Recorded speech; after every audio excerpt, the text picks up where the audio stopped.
remind us, how long have you been the chair, and give us a little backstory, history of your journey from the first time you ran to when you did get elected and a little bit onward. So I've been on the board since 2015, and I was vice chair 3 years in my first term, and then I ran for reelection in 2019, and my colleagues elected me to be the chair at that time, just in time for the pandemic. And I've been the chair ever since. So it's I'm in my 4th year. I remember when we spoke individually, you told me about your why of coming on the school board, and it's been so many years later, so I want to kind of get back to the beginning of that why. Why'd you run in the first place? I want to serve kids because I loved school when I was a child. I loved reading. It was my escape. When my own son and daughter learned to read, I was just about as excited as when they took their first steps. And so to be able to, offer the governance and sort of set the priorities for 141,000 young people is just an incredible privilege. How would you say, from when you first got on the board to where you are now, when it comes to the kids, how have things changed the most? Well, of course, the pandemic was a huge shock to society, and our students really felt it. It goes to show you schools are important, and when you take kids out of schools for a certain, however many months it was, it's going to have an impact, even when you are learning from home. And so our kids are very resilient, and they went through a lot of upheaval, some more than others. So we have a lot of students in CMS who lost family members to COVID.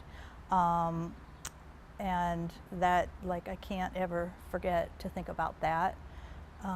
But yeah, the kids are resilient. I think these are going to be like the greatest generation, the folks who survived, went through the Depression and then World War II and did great things in our country.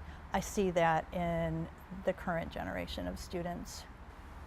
I know that you all weren't always the most popular in the community during the COVID-19 times, and a lot of decisions, some of it hindsight, but again, we always say it's 2020, right?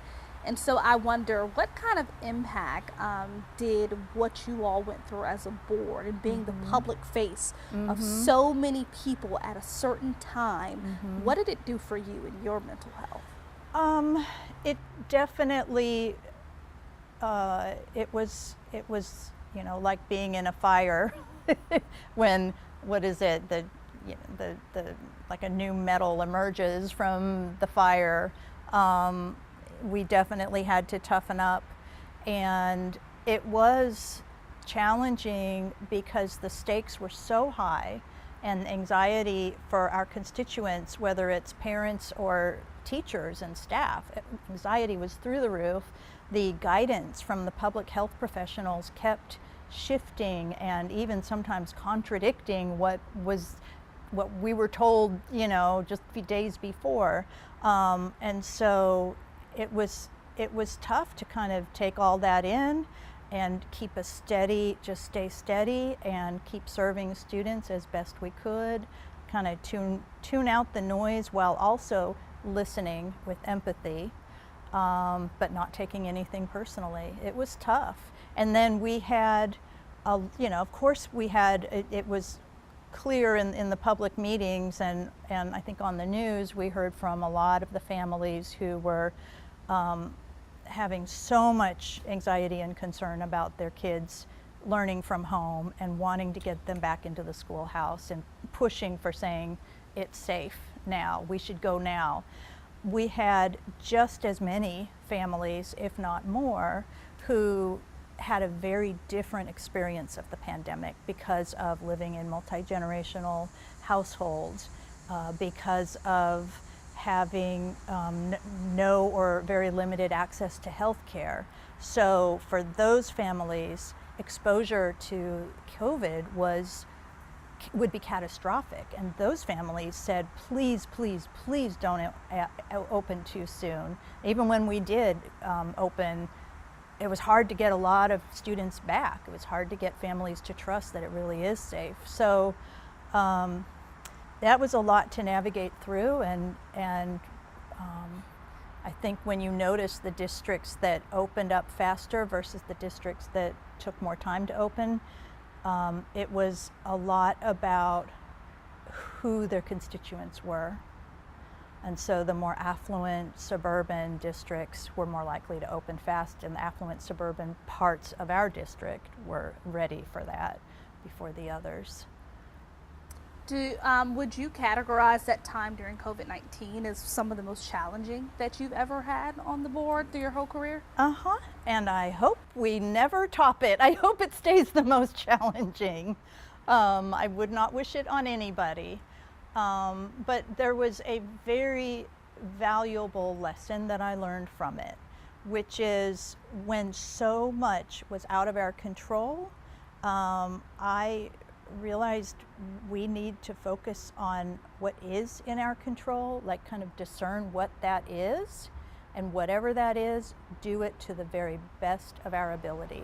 And so that's how we got to work with the governance coaches from the Council for the Great City Schools, and the whole board unified around adopting this governance framework, regardless of different politics on the board. You know, everybody got behind it, and it's really been a game changer. In the 8 years that you have been on the CMS School Board, is there something, a decision or something that you did that you regret, or you may have done or made a different decision based on what you know now that you didn't know back then? Yeah. I mean, I have spoken with many of the constituents who pushed us to open early, as well as school board, chairs and vice chairs from surrounding districts, and I've turns out you guys were right when the science was contradictory, and we weren't sure. You guys were right, and had I known that, I would have been in favor of opening up schools much sooner. But there was a lot that we didn't know, and we didn't have the vaccine yet, and but so that I am very willing to admit that if I could go back in time and do that over, I would. But I don't think we made the wrong decision knowing what we knew at the time. And now I wonder, what was your proudest accomplishment while you were there? And how is it going to impact the future of those thousands of CMS students and employees well after you've left the dais? Mm-hmm. So I think there are two things I'm most proud of. So the first would be the board's commitment to student outcomes focused governance. We have a long ways to go to get really good with our governance skills, but it has been a game changer in terms of getting us focused on what are the areas of the highest leverage and highest need, and kind of setting distractions to the side. Getting us really clear on our roles and responsibilities and the superintendent's roles and responsibilities, so we can each do our job as well as possible without stepping on the toes of the other. And ultimately that is already having a big impact on the students that we serve. So that's number one, and that is so wonky and not exciting for people to watch on the news and get excited about, but really, if you I think it will go down in history as a quiet shift that made a big difference. So the other thing is this latest superintendent search. I am so proud of how we ran the search, and a lot of that goes to well, really the input of the full board, most specifically the search committee chaired by Summer Nunn. It was a clear job description aligned with our goals and our guardrails as a district. And the interest that we had nationwide was astounding. We had 17 sitting superintendents apply for the job. They watched our board meetings and said, that's a board I would like to work for. And it was a very strong pool. And I've compared notes with friends who chair other boards who are doing searches, and we're really lucky right now.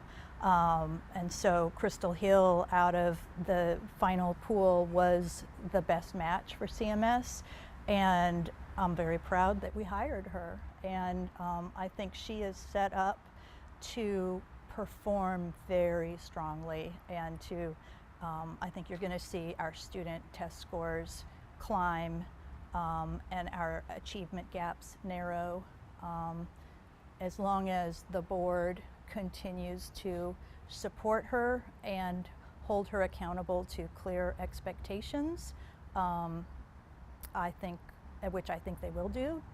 I think we're in really good hands.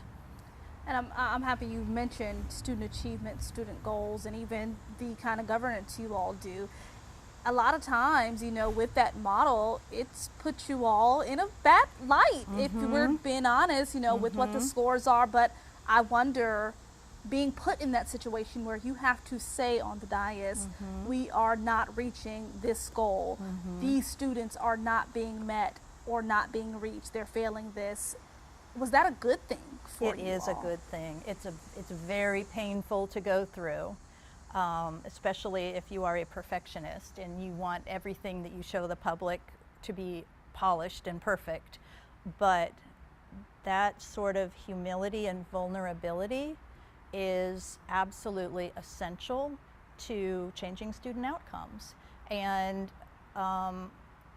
so, not only were we have we been very open about where we're not meeting our targets, we chose targets that were not, did not necessarily spin us, or we chose goals that didn't necessarily spin us in a good light.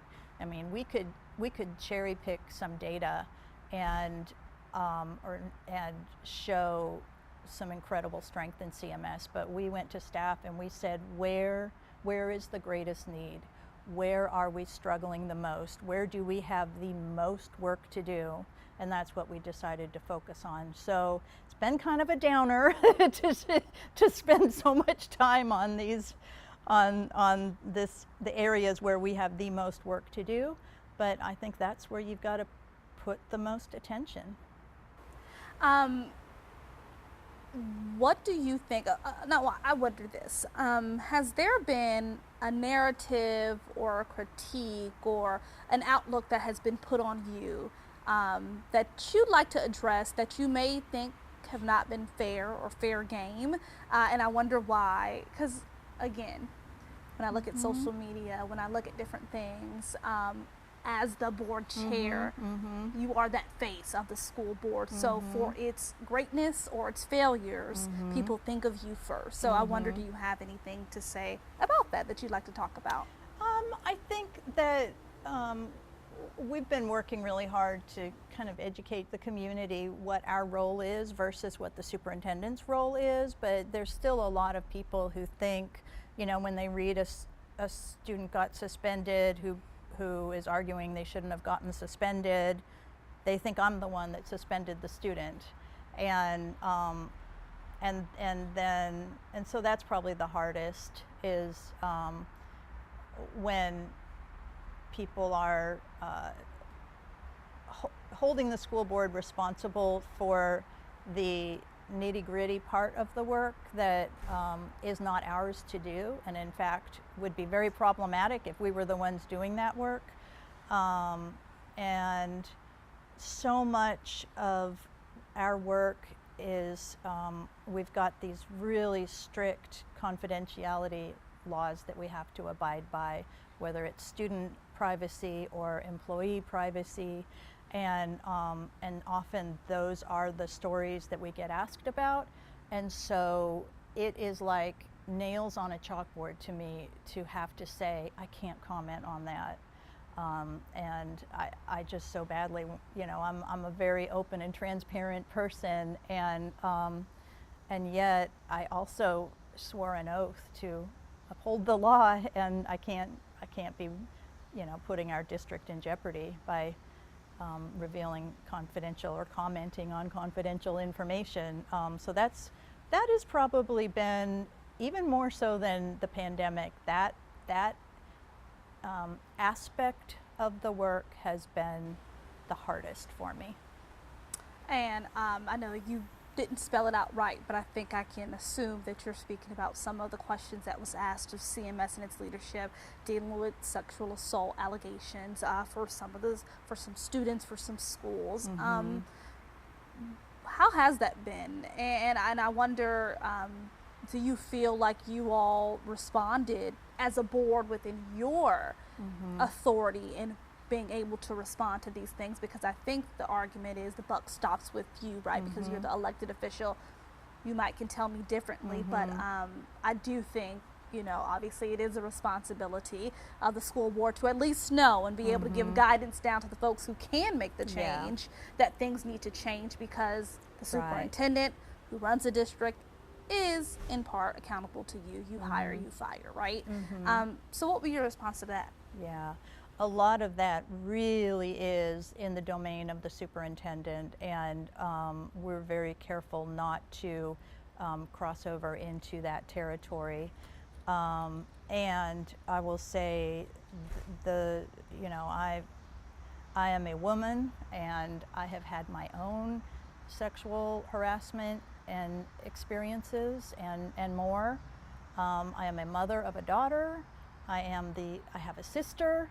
You know, unfortunately, we all have these stories, and so it can be very triggering and upsetting to hear about things that are in the news, and some of which, you know, which I can't even today comment on or verify or not verify, or, you know, so that's been, that I have definitely, I became a bit of a figurehead on the news for all of that, and that has gotten me more of the death threats and the really awful not dialogue, but you know, voicemails and emails and social media messages from people, not even like people in Europe and people in Canada, and like not even local people, wishing awful things upon me and my kids. And that's been really, really hard. And yet, I'm careful to talk about that because I don't want to center myself in front of the students. It's really all about the students. If you could tell me why you're not running for re-election for the CMS School Board next year.